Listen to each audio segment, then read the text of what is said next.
Hi, I'm Bill Patton with 700 Degree Coaching, and it's my pleasure again to talk to the master of high school tennis coaching, Dr. David Smith. He's not really a doctor, but he it's could an be. honorary title. It's an honorary title invented by me right now. Now, just as a little note, I mean, we're really making this for people who are going to see Dave for the first time, right? And so there's going to be a little bit of a rehashing of some stuff, but for those of you who've watched us before, there's going to be a lot of new material here, and we want to do a deep dive. So in the beginning, we're going to kind of cover some stuff, some grounds that he and I have covered before. If you want to see all that stuff, you can, go to the playlist of high school tennis, or you can go to the playlist of, interviews with Dave and I, and you'll be able to go one after the other and see those. So anyway, Dave, how are you doing today? Bill, I'm great. I am down here in Southern California, enjoying my old stomping grounds, and it's great to talk to you. And we got to visit a few months back and just had a great time. So I'm glad to be back with you here. That has been one of the highlights of my 2020, was hanging out at the amazing Dave house in St. George, Utah. You are blessed in that spot right there. So It's a beautiful, beautiful place. So I'm very appreciative of your friendship, sir. All right. So now before we start crying, let's move on to the real stuff here. All right. Now let's talk about the importance of high school tennis in young people's lives. Okay. Well, from my standpoint, I've been doing this probably as long as you have. I've completed about 40 years within the industry, but I coached 35 seasons of boys and girls tennis, as well as girls golf and even badminton. I coached two seasons of badminton in Arizona, which is a big sport in Arizona because ASU had a great badminton program, and it just was a big sport. And I grew up in Southern Cal, where I'm visiting, and the Asian population, the Vietnamese, Korean, blah, blah, blah, badminton is a huge sport. And it's a very underrated sport in the U.S. But that being said, tennis has been my forte, from playing college tennis, playing with world-class players, teaching world-class players, and all that. So high school tennis, to me, is the epitome of growing the game, of truly growing the sport, because we have a captive audience of school kids at our schools, whatever school I've been at. And I have the opportunity to sell tennis to those kids.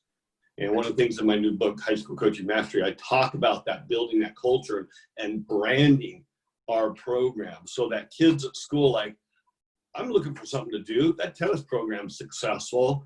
And that's one of the big draws. But to me, once you get a kid on the team, obviously, now you have to cultivate the love of the sport so that they have a lifetime love of tennis. And that translates to me into life skills, making goals, setting goals, dealing with frustration, dealing with setbacks, looking and learning how to win both on and off the court, and how you respect opponents, how you respect teammates, how you respect coaches. All those things are things you get out of a good high school program. Okay, excellent. And so, I love the fact that tennis uniquely has some really interesting things about it. So there's a lot of research that shows that tennis players read better across all socioeconomic levels. So it's not determined by how rich you are or how poor. Tennis players read better. They're more optimistic about life. They're better problem solvers, and they groom themselves better than players of any other sport. So how is it that you go about sort of building those things in? Well, extrinsically, all those things you just covered are certainly the components of what you get out of a well-run program. It doesn't have to be a high school program. It can be an academy tennis program at a club. When I had my academy and I was a head pro and a director of tennis, I basically ran my clubs the same way I run my high school programs. I had ladders We had expectations. Everything was similar. So everything we're talking about really can and should be part of a tennis program, even away from the high school. But that being said, we're talking about high school tennis. So I'm going to say that you've got several things. One is, one of the things I talk about in my book is, how do I look on a court? Do I look sloppy, or is my team well-dressed? Meaning cute outfits for the girls, quality, that's a big thing, because I found over the years, as you probably have too, is when you look good, you want to even play better. When you go out there, I see teams out there wear cutoffs or tank tops or whatever, and they haven't bought into the quality of a program. They Yes. Obviously, that's let me break in there for a second, because Sure. I know sometimes people listen to that stuff and they go, yeah, but they go, well, you guys are rich, so you can afford all that stuff. But it's funny. I was coaching at a school of kids, and they're lower middle class at best. And the team captains went and they did some voracious shopping at discount stores. Yep. And they came up with, and our colors were purple and white.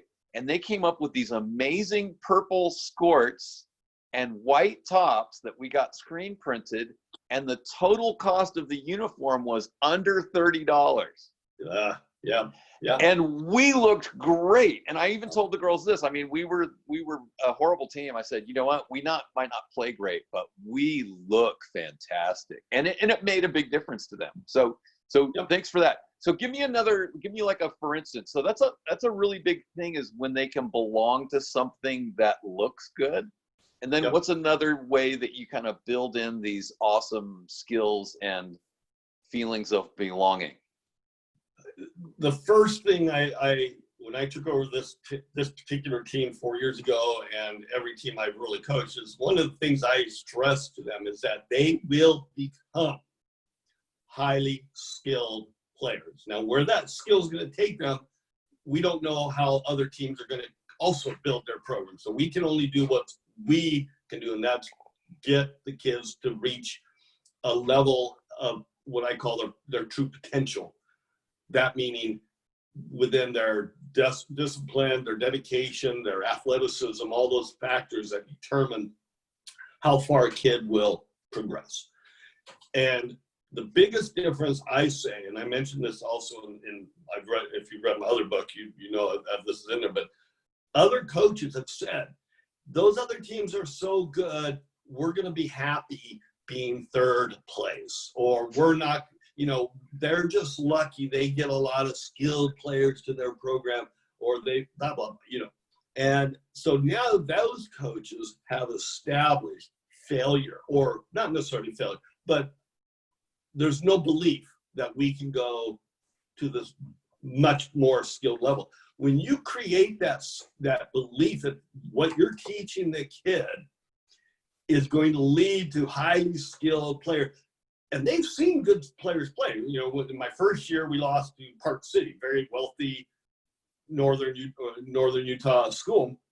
And Park City, of course, looked great. They had the money. They had Fila. They had Nike, whatever. But they also came out of a full-on club program, which we don't have. We have a very, very good tennis club, but that was another level. But I told my kids, you will beat Park City. And in 2 years, we not only beat Park City, we decimated Park City. So, the fact is, when I first said it 4 years ago earlier, I'm sure a lot of kids were like, Park City is so good. I'm like, no, you quit thinking that and you quit saying that. This is now the team to beat. Desert Hills High School, my girls, my boys. So that's where the culture begins. That's where everything sort of feeds into the positivity that statement or that team goal sets up. Now the kids go out and drill, and as a coach, and they're working hard and they're drilling hard, and they hit a shot that's where we're trying to get them to do.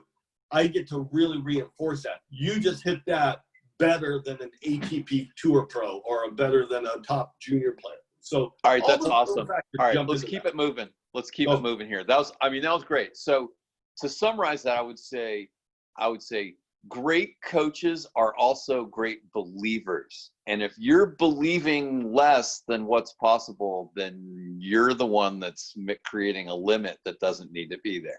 So the sky's the limit. All right. So does that kind of cover that, or those early chapters that you were referencing in the pre-show about, so let's get into the kind of the early chapters of your book. So in case you didn't realize, Dave just published a new book.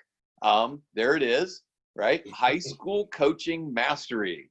And it's got pictures, which my books don't have pictures. But between the two books, I mean, we cover a lot of, I think I cover some range that Dave doesn't cover, but his is more like a college textbook. And then it's got all these pictures and you can read them and all that. So now we're going to kind of highlight some of the top chapters of the book. Well, I'll talk about why I feel this book especially, and I've got Coaching Mastery and Tennis Mastery as my other two books that have been very well received. This book literally delves into the off-court culture building mentality. And so chapter 1 and the introduction and even a little bit into chapter 2 talks about all the things that we do off the court that solidifies the culture, the winning mentality, the belief, the fun. There's so many things that we do as a team that create community within the program. And so just I can't even go through everything, so I'm not going to, but we talk about that aspect, which leads into the on-court production. Give us one thing. Give us one of your top things that you do to build that community. Well, the first thing I did when I took over this program, the school's only 13 years old. Now, I've coached at schools that are 50 years old or 75 years old. So it's a relatively young new school. And the first year they opened, they got a lot of the players from this other school that had been very successful. And the school actually won the state title, I think, 3 years in a row. So 08, 09, and 2010, they were state champions. So they had a really good history. And then for 6 years, they didn't continue to grow that. And like any program, if you don't continue to grow it, you're going to go slightly down. And there's other factors, obviously. So the first thing I did was I raised money through a program called Super Saturday, which is a Saturday program which brings community together and blah, blah, blah. And through that money, I bought banners that highlighted three things. One, every state championship or state runner-up, and there were one or two other runner-ups, every region title, and individual state champions and individual region champions in singles and doubles. So I had all these big banners, and we put those on the fence. And that alone, and I did this in California, and we did the same thing in Arizona. But this was that we had good history, but we hadn't done anything for 6 years. I had one region title in the 6 years prior to me coming in. So I wanted to highlight what had the past had done and give the kids a reason to go, I'd love to see new banners put up every year. It's also a very intimidating aspect because it's right below, or it's right above the bleachers where we have our opponents come and sit when we're introducing teams. And they're sitting there as a captive audience looking at state champions, state runner-up, region title, individual names, blah, blah, blah. They're just seeing this, and the number of times I've had teams play against us and try to do so much more than they possibly could, they took themselves out of the match because they saw how good they thought we were. So that part of it, not only from an intimidation factor, but now every practice, when my kids come together and we sit on the bleachers, we do, whatever talk, before we're on the court. They're looking at themselves. Yeah, that's awesome. That's awesome. And you know, it's funny. Okay, so I coached at a school, and I didn't even know that the other team was on a 19 straight year run of winning the league. Wow. But I got my kids to believe we could beat them.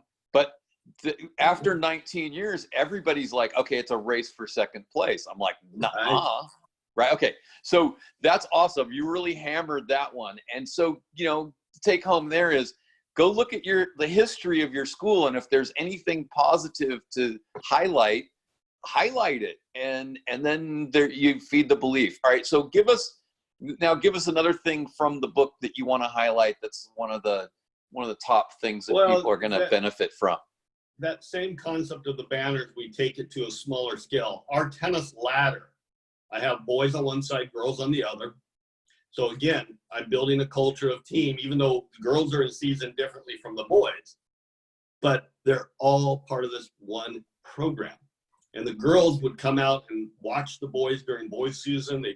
The boys come out and hit with the girls would come out and hit. Well, of course, my girls were pretty dang solid. They could beat every boys team in the state except for maybe two. So they were always a benefit to have them come out and hit with my boys, because my boys were in third in state the first 2 years I took over.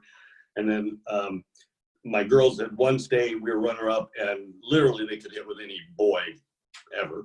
So it did that. But on the ladder, I have all those little banners that are up on the fence in smaller scale on my ladder, in addition to all the individual champions, region titles, state titles.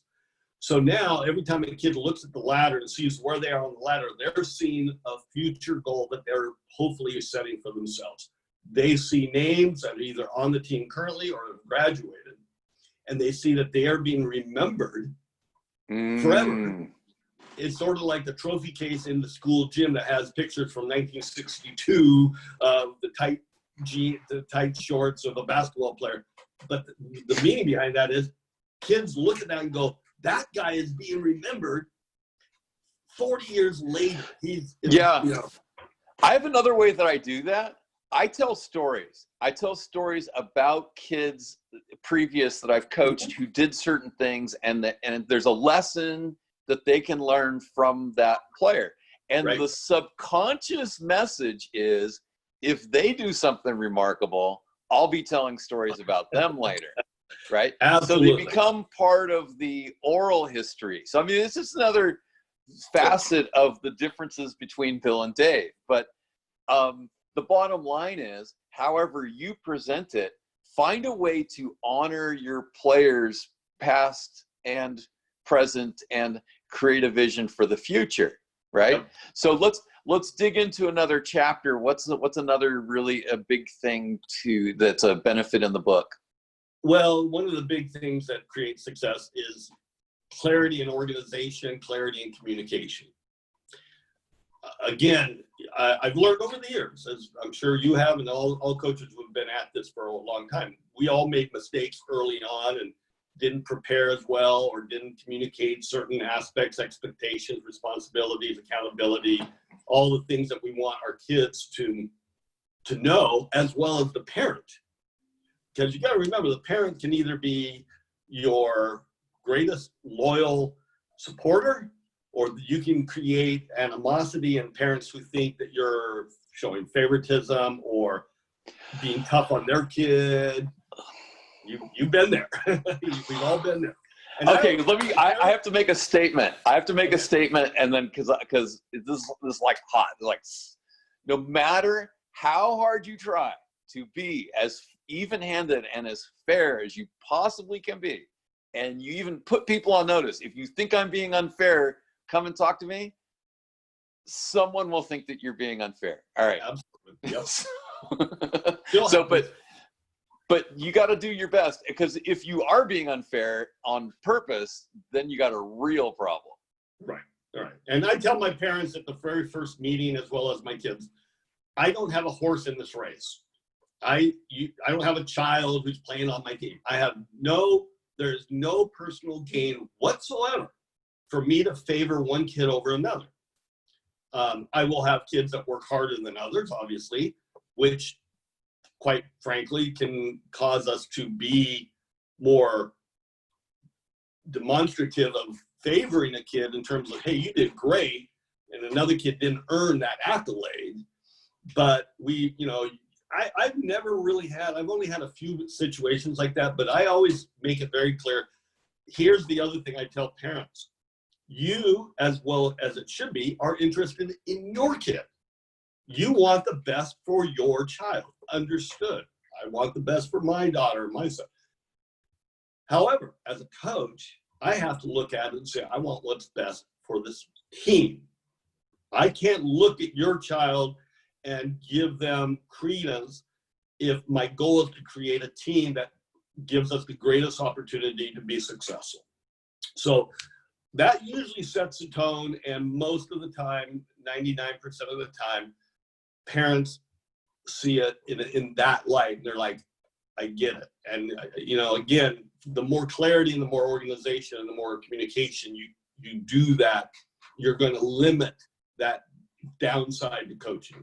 Okay, good. I got to add something, because invariably a parent is going to ingratiate themselves to you, and there's going to be a string attached. So I had a guy come up to me, and he's thinking about having his kid transfer to my school. And so, you know, hey, I'm just checking you out. I just want to talk to you, find out about the program. I'm like, this is not recruiting. I am not recruiting you at this time. So right. You're looking into me. I'm going to answer your questions. I have no interest in your kid. And then turns out he's really well connected in the school district.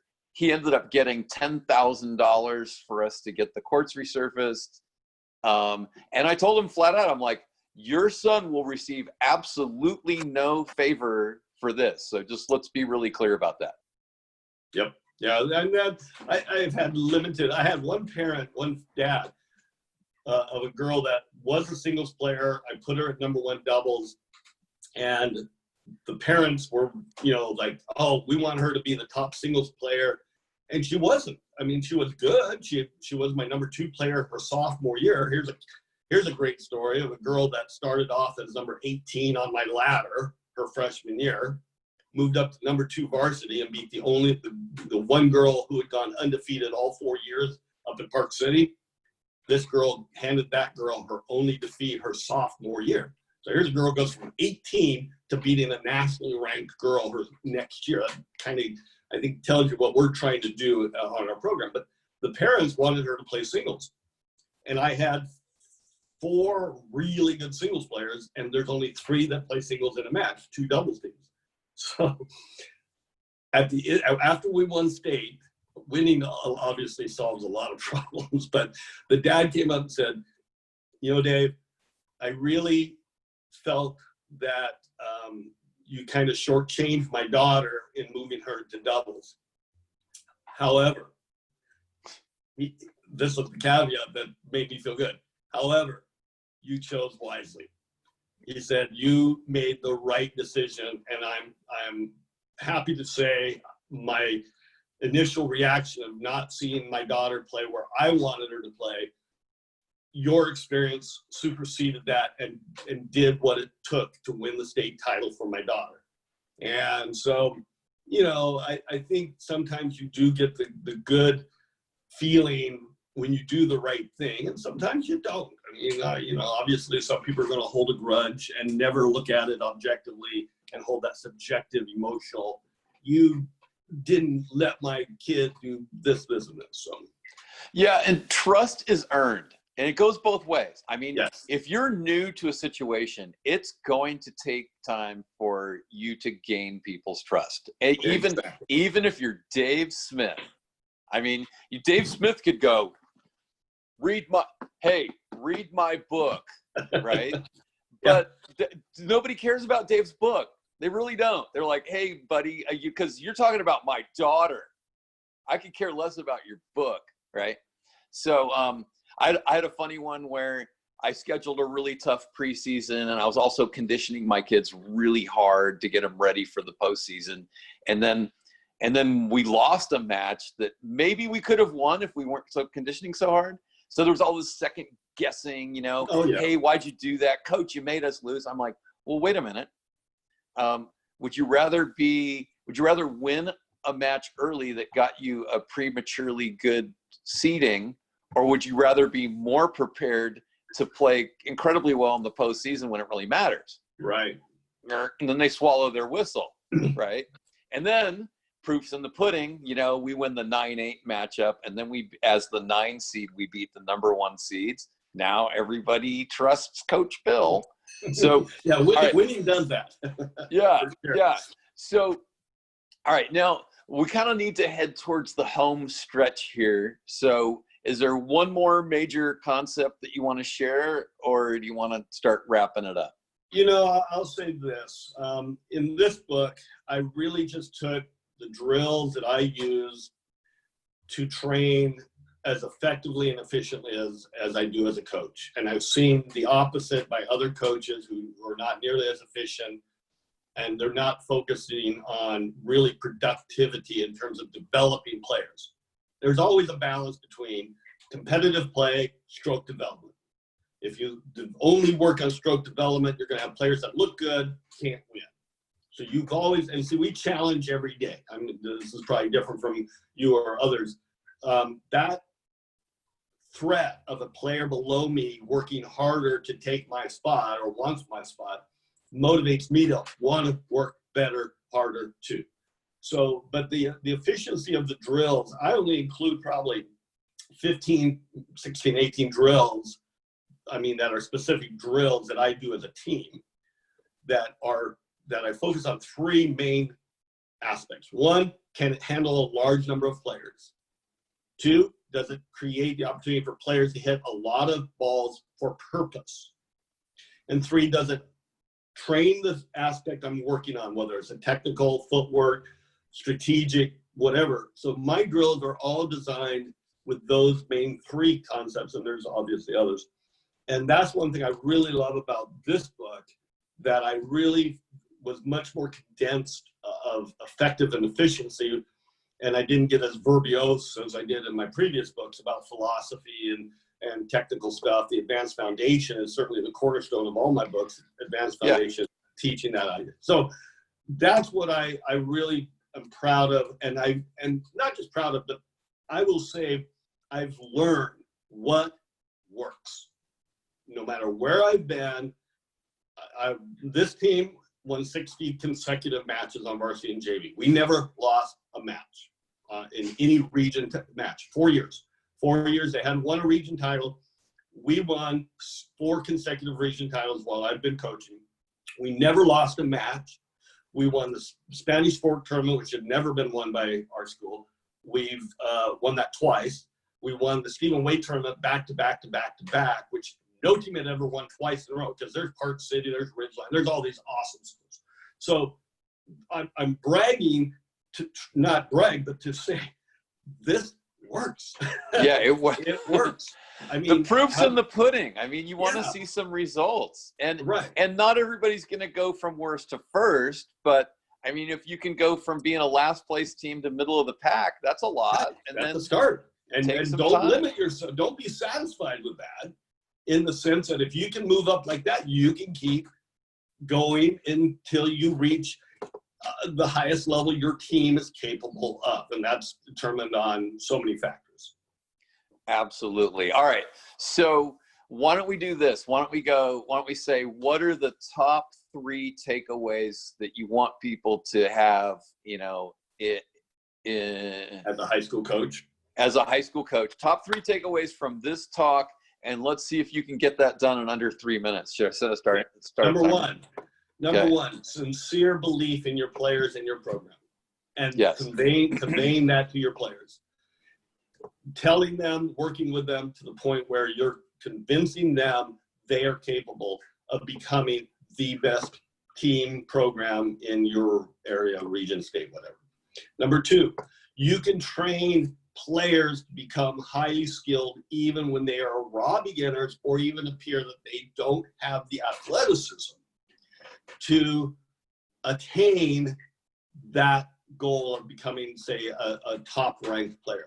I've seen it happen over and over. Players who started off, that girl I mentioned, but also I've had a boy started off number 38 on my boys team, became the #1 doubles player in Southern California. We're talking an extraordinary competitive environment, a kid I didn't even think would be able to learn to hit the ball, hit it 3 times. So those are 2 of them.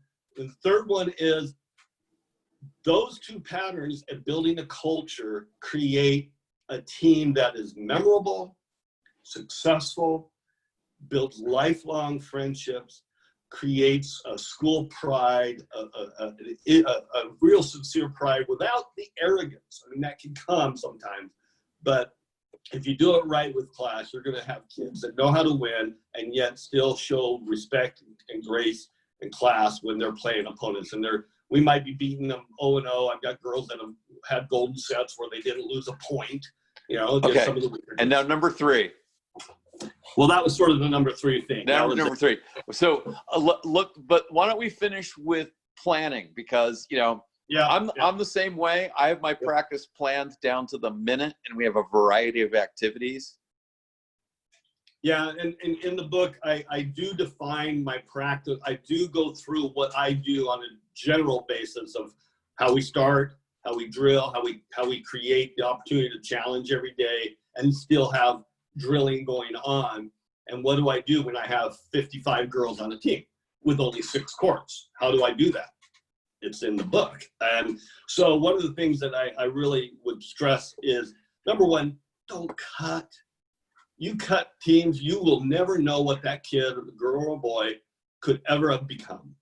And I've had too many situations, 2 I've mentioned, and I probably have dozens of others, where kids became players that I had no idea. Even me as an experienced coach who believes in what I'm telling you, have kids just still shock me into how good they became. So that would probably be another takeaway there, is never shortchange a player, especially on the boys' team. They mature a little bit later than girls. So I keep 50 kids in each of my programs. Well, I don't keep, I get 55, I'd have 45, I'd have 50.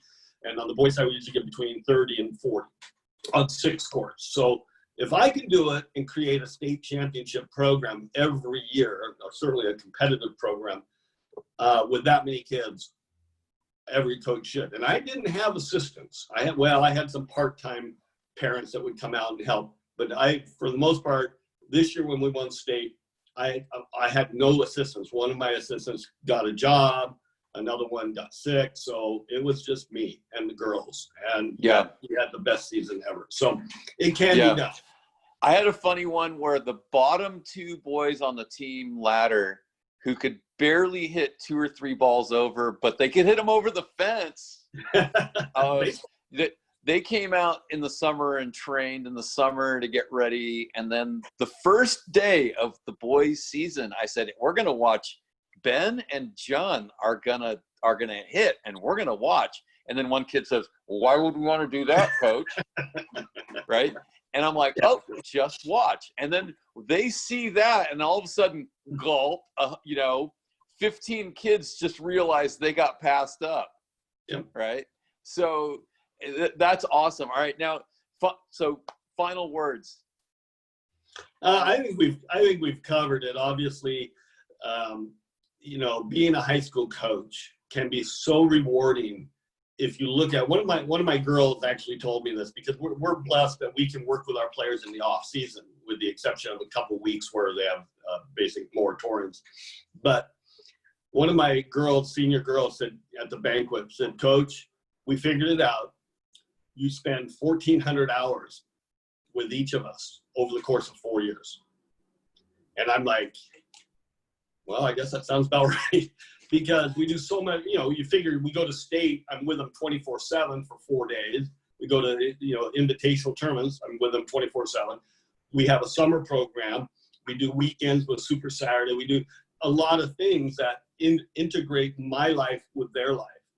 And I will close with one thing, and just, if we all coach with the understanding that we are not only shaping lives, but we're creating these lifetime memories and creating a young person who will be a better person because of their involvement in our program.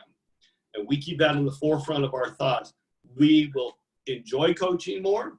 we will be a better coach, and our students will benefit maximally from that mindset. Awesome. So get Dave's book right now, and it's going to be in the show notes. So what I'll do is I'll put two different things in there. If you want to get it through Amazon, like right now, that might be the thing to do. But then I'll also give Dave's info so that you can order the book from him directly, and then you get your sign. But that way you get your signed copy if you get it from him directly. Bill, if anybody mentions this podcast, I'll knock off $5. It's a $25 book. I'll knock it down to 20. I'll include free shipping if they want to mention this. So they're basically saving $10, really. Amazon has the book both in ebook form as well as paper book version. But get it from me if you want it signed to maybe your team or signed to a friend who's a coach or yourself. I'm more than happy because I want people to know that I'm passionate about my sport. I want them to be passionate about it too. Awesome. So yeah, mention Bill Patton, the athlete-centered coach, and you will get $5 off. Wow, my name's worth money. $5. All right. Hey, it's been a pleasure. Thank you out there for watching this. And, we'll do this again soon. Dave and I are probably going to start getting back to doing this every week or every other week or whatever it turns out to be. But anyway, thank you. And get that book to get that book today. Thanks, Bill. Best wishes to everybody as we move out of this period of turmoil, as I say. Yes, I don't even like. I'm going to edit that out. I'm going to talk about turmoil.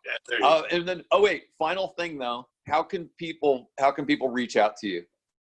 My email is acrprez, like president, PRES, the number 1 @msn.com. We'll put that in the show notes. You can reach me on Facebook. I have a Facebook page that I'm very active on. And if you Google me, you'll come up with a gazillion different hits from my other books and other videos I've done. David Smith. All right. That's a wrap. All right. Let me turn off. Okay. Stop the recording. All right.